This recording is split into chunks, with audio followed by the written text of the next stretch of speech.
তো এই মুহূর্তে আমরা ডেকে নেবো এমন একজন মানুষকে যিনি আপনাদের মতো অনেক বেশি চিন্তিত যে ব্রেভের টাকা দিব ধরা যদি খাই, এই জন্য সে এত বেশি মানে কি বলে সতর্ক যে সে নিজের অ্যাকাউন্ট থেকে টাকা তার ওয়াইফের অ্যাকাউন্টে ট্রান্সফার করে রাখছে, যে আমার অ্যাকাউন্টে থাকলে কোচের কথা শুনে ইমোশনালি টাকা পাসও করে দিতে পারি। দ্যাটস ওয়াই ওয়াইফের অ্যাকাউন্টে টাকা ট্রান্সফার করে রেখে তারপর আসছে স্যারের কোন একটা সেশন দেখতে। ফাইনালি সে টাকাটা কি তার ওয়াইফের অ্যাকাউন্টে রাখতে পারছে নাকি চলে আসছে, তার মুখ থেকে একটু শুনি। প্লিজ ওয়েলকাম অন স্টেজ আমাদের মিলন মণ্ডল। মিলন মণ্ডল কোথায়? একটা করতো লোক ভাই, মানে এত সচেতন একটা মানুষ কত চাপ থেকে এসে ঘরে খেয়ে বসে আছে, তাও শুধু ব্রেভ না, ব্রেভ অ্যাডভান্স সব। আসসালামু আলাইকুম, আমি মিলন মণ্ডল। আমার একটা প্রতিষ্ঠান আছে, আমি মূলত ইম্পোর্টার। চায়না থেকে কিছু প্রোডাক্ট ইম্পোর্ট করি। আসলে আমার এই বাইরে থেকে লার্নিং নেওয়ার এক্সপিরিয়েন্স নাই, আর টাকা দিয়ে লার্নিং নিতে হয় এটা আমি বিশ্বাসই করি না। এভাবে চলতাম, কারণ আমি যে বিজনেস করি, আমার বিজনেসে আমার কাছে মনে হয় আমি সাকসেস, মানে ব্রেভে আসার আগ পর্যন্ত এটাই মনে করতাম। তার মানে আমি ইন্টারন্যাশনাল বিজনেস করি, আবার আমার টাকা দিয়ে কেন কোর্স নিতে হবে, তাই না? মানে ইন্টারন্যাশনাল বিজনেস কিন্তু ছোটখাটো বিষয় না। চায়না থেকে প্রোডাক্ট আসে এবং সেই প্রোডাক্ট আমার আল্লাহর রহমতে 64 জেলায় যায়, এবং বাংলাদেশের যেগুলো গুরুত্বপূর্ণ উপজেলা, যেগুলো জেলার চেয়ে কোনো অংশে কম না, যেমন নীলফামারীর ইয়াতে কি বলে এটা সৈয়দপুর, পাবনার ঈশ্বরদী, কুমিল্লার লাকসাম, মৌলভীবাজারের হলো শ্রীমঙ্গল, এরকম বেশ কিছু গুরুত্বপূর্ণ উপজেলা আছে। প্রত্যেকটা জায়গায় যায়, অর্থাৎ যে এলাকাটাই বিজনেসে ভরপুর সে এলাকায় যায়। যেমন আপনার নাটোরের চাষখোর একটা এলাকা আছে, আপনারা চেনেন কিনা, ওখানেও যায়। হ্যাঁ, মানে এরকম গুরুত্বপূর্ণ উপজেলায় আমার প্রোডাক্ট পৌঁছে যায়। তার মানে কি, আমি তো বিজনেসের সফল, আমার আবার কোর্স করা লাগবে কেন? তো ফেসবুক এবং আইটির যে সেক্টর, এগুলো একটু আমি কম বুঝি, এখনো বুঝি না। যেমন আমি এই প্রযুক্তির সাথে পরিচিত না, হইতেও চাই না, কারণ আমার তো দরকার নেই। এমন এগুলো আমার করার সময় নষ্ট, আমার কাছে এরকমই মনে হইতো। তো কোনো কারণে দেখলাম ফেসবুকে একটা কোর্স আসছে 980 টাকা। মানে আসলে এই ব্রেভের জার্নিতে অনেকের কাছে থেকে অনেক কথাই শুনি, কিন্তু 980 টাকা আসলে আমার কাছে কিছু মনে হয় না।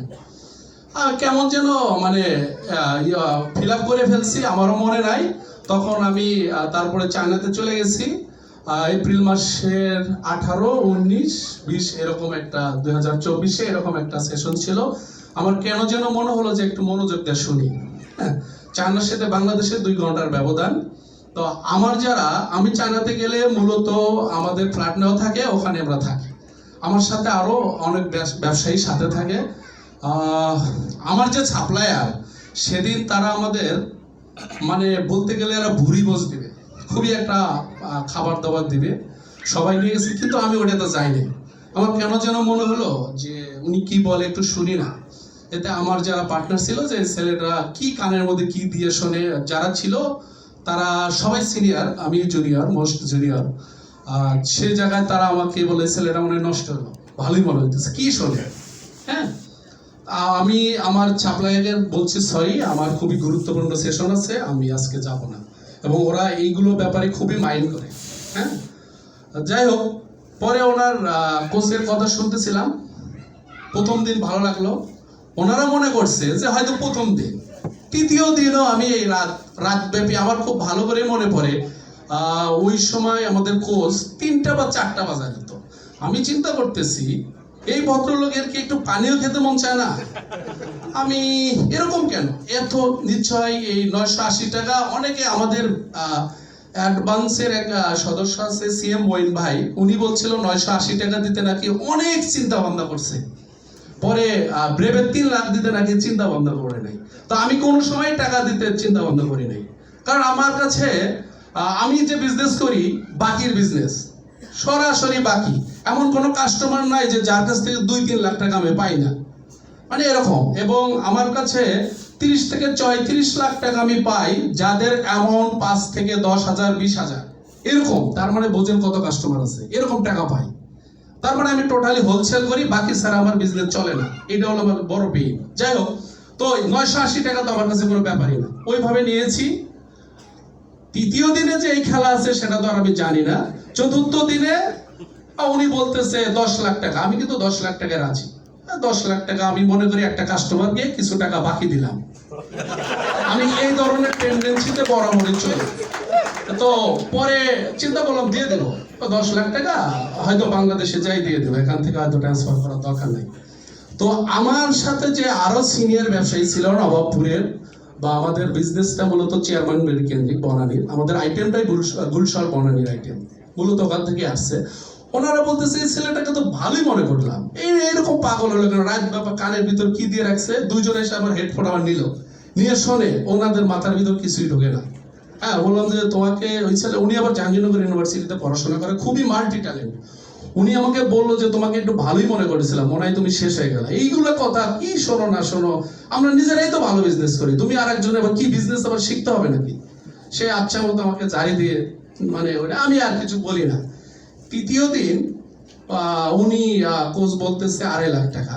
প্রথম ওই আমাদের সময় 2.5 লাখ টাকা ছিল, প্রথম 20 জনে 2.5 লাখ হবে। আমি তখন তো 3টা বাজে, আমি আমার মোবাইল থেকে ট্রান্সফার করে দিয়েছি।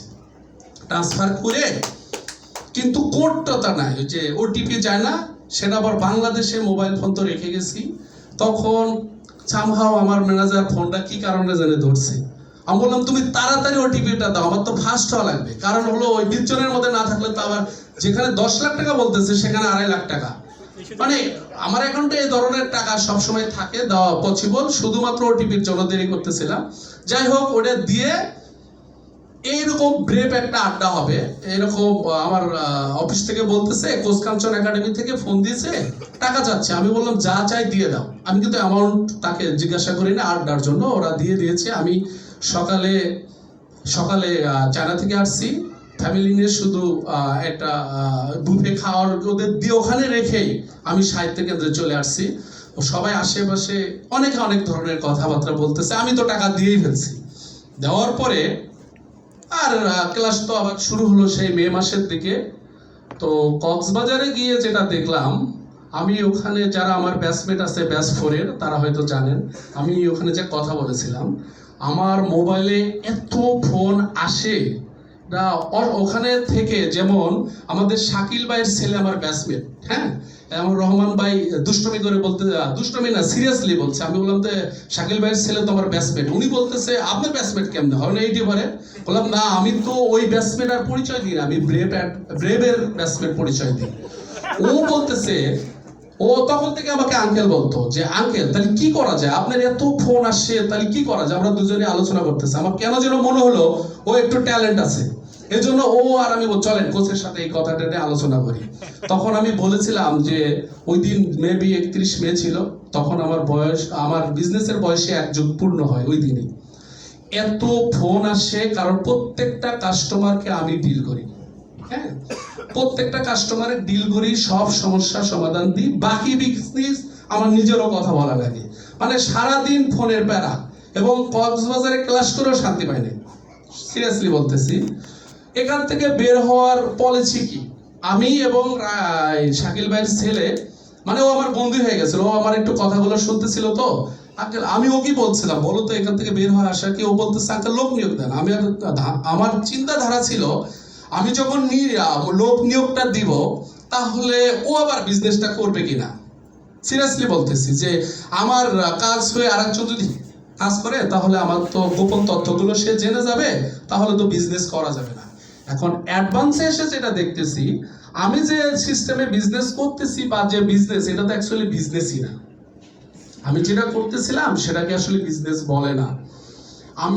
আমরা আরেকটা বিজনেস শুরু করেছি, ঘোষণা দিয়ে নাই, কিন্তু ওই বিজনেসেও করতেছি এবং রানিং বিজনেস তো আছেই। আমি গত রবিবারে ঢাকার বাইরে চলে গেছি এবং কোনো ফোন রিসিভ করি নাই। একটা ছেলে আমার ক্লোজ বন্ধু, সে বারবার ফোন দিতেছিল, খুব আর্জেন্ট, সেই কারণে তার ফোনটা পরের দিন ব্যাক করে বলতেছিলাম যে কি হয়েছে। সেটা আবার আমার কোচের সাথে শেয়ার করছি, কোচে মেসেজ দিয়েছি যে এরকম একটা আমার বন্ধু অনলাইনে জুয়া খেলে 1 কোটি টাকার মতো ঋণে পড়ে গেছে, সে সুইসাইড অবস্থায় নোটে আছে, তাকে টাকা দিতে হবে। আমি একমাত্র তাকে ওখান থেকে নাকি উদ্ধার করতে পারবো, যে কোনো ভাবে তাকে টাকা দিয়ে উদ্ধার করতে হবে। কি করতে হবে? তখন আমি কোচের পরামর্শ চাইলাম, কোচ কিছু পরামর্শ দিল। মানে পরে আমাদের নাসির ভাইয়ের সাথে বললাম, নাসির ভাই কয় ওরে টাকা না, ওরে পুরো সিস্টেমটাই চেঞ্জ করার জন্য কথা। এই ফোনটাই শুধু এই 7 দিনে রিসিভ করেছি। কালকে এসে কমলাপুরের ট্রেনে নামছি কক্সবাজার থেকে, এই হোটেলেই ছিলাম। আরো আমাদের ফ্যামিলির আরো লোকজন ছিল, তারা সিলেটে যাওয়ার কথা। আমাদের অ্যাডভান্সের ক্লাস আজকে করার কথা না, অ্যাডভান্সের ক্লাস আজকে ছিল 10 তারিখে, উনি আমাদের আবার অফলাইনে দিয়েছে। অ্যাডভান্সের ম্যাক্সিমাম ক্লাসই অফলাইনে দেয় স্যার। সেই কারণে আমি থেকে গেছি, সিলেট আর যেতে পারি নাই। আমি কথাটা কেন বললাম, 1 সপ্তাহ ব্যাপী রবিবার থেকে শুরু করে আজকের দিন পর্যন্ত আমার বিজনেস নিয়ে কিন্তু কোনো পেইনই নাই। এর মানে এই না যে আমার বিজনেসে সেল নাই। আমার প্রচুর কাস্টমার, আমি কাস্টমারের আগে মানে আমি ডিটেল সব কাজ আমি করতাম, অন ম্যান আর্মি। আমার একটাই ভয় ছিল যে আমার বিজনেস মনে হয় আর একজন নিয়ে নিচ্ছে। এই জায়গাতে ছিলাম। এই জায়গায় থাকলে তো স্যার খুব ভালো করেই বলে, ওনার চাচা যে বিজনেসটা করে, ঈদের দিনেও দোকানদারি করতে হয়। আমার ফ্যামিলি পুরোই জাত ব্যবসায়ী যাদের বলে, ঈদের দিনও আমাদের দোকানদারি করা লাগছে, কারণ আমার নিজেদের মুদি ব্যবসা ছিল। মানে এত পরিমাণ আমাদের সেল ছিল, মানে আমাদের ছুটি বলতে কিছু ছিল না। ওই ক্যাটাগরির বিজনেসই করতেছিলাম। মানে সারা দিন ফোন, রাত 10টা 12টা 1টা, মানে সকাল বিকাল দুপুর, মানে যখন যাই ওই। এখন কিন্তু আমার ফোন নেই, মানে আমি আমার মোবাইল যেটা কাস্টমার সার্ভিস দেওয়ার জন্য, সেটা এখন আমার কাছে ম্যানেজারের কাছে থাকে। তো ওখান থেকে মোটামুটি চেঞ্জ হয়েছিল। এখন যে গল্পটা বলতেছিল অ্যাডভান্সে, আমি চিন্তা করলাম যে এখানেই তো অনেক কিছু শিখে ফেলেছি। গডওয়েতে স্যার আমাদের নিয়ে গেলেন। আমি নিয়ত করে গেছি যে ওখানে গেলে আমার যেহেতু ট্রান্সফার করার অভ্যাস, কারণ আবার ট্রান্সফার করে ফেলি, অ্যাডভান্সে যাওয়ার দরকার নেই। হ্যাঁ, কারণ হলে কি দরকার, এখান থেকে তো যতটুকু নিছি এটা ইমপ্লিমেন্ট করি। আমাদের অনেকেরই, ব্রেভের অনেকেরই এইরকম একটা টেন্ডেন্সি ছিল। এই যে শিশির ভাই, আমরা তো এক গ্রুপেরই, একসাথে চলতাম। ওই শিশির ভাই বলতেছে না, আমি এইটুকু আগে ইমপ্লিমেন্ট করব, তারপরে অ্যাডভান্সে যাব। তারপরে কিছু আগে কথা বলে গেল আমাদের নাসির ভাই, তারপরে আমার খন্দকার নজরুল ভাই। আমাদের সবার কথাই ছিল এইটুকুই আগে করি, তারপরে যাব। যদিও আমাকে অ্যাডভান্সে আনতে আগ্রহী করেছে আমাদের নজরুল ভাই। যেমন রিপিটে আমরা ওই নজরুল ভাই আবার জোর করে নিয়ে যাইতেছে, আবার রিপিটে যাব। তো গডের ক্লাসে চিন্তা করলাম যে মোবাইলই নেব না, মানে যদি আবার ট্রান্সফার করে যায়, চেক টেক এগুলো কিচ্ছু রাখি না। এবং আমি চিন্তা করলাম টাকাগুলো আমার ওয়াইফের অ্যাকাউন্টে ট্রান্সফার করে যায়, যাতে চাইলেও যেন আমি টাকাটা না দিতে পারি। কারণ অ্যাডভান্সে মানে গডে যাওয়া মানে আমার অ্যাডভান্সে আবার টাকা দেওয়ার একটা অবস্থা, কারণ আমার সেই অ্যাবিলিটি আছে। এমন একটা অফার দিবে, আমার মনে হবে যে এখনই নিয়ে নিই।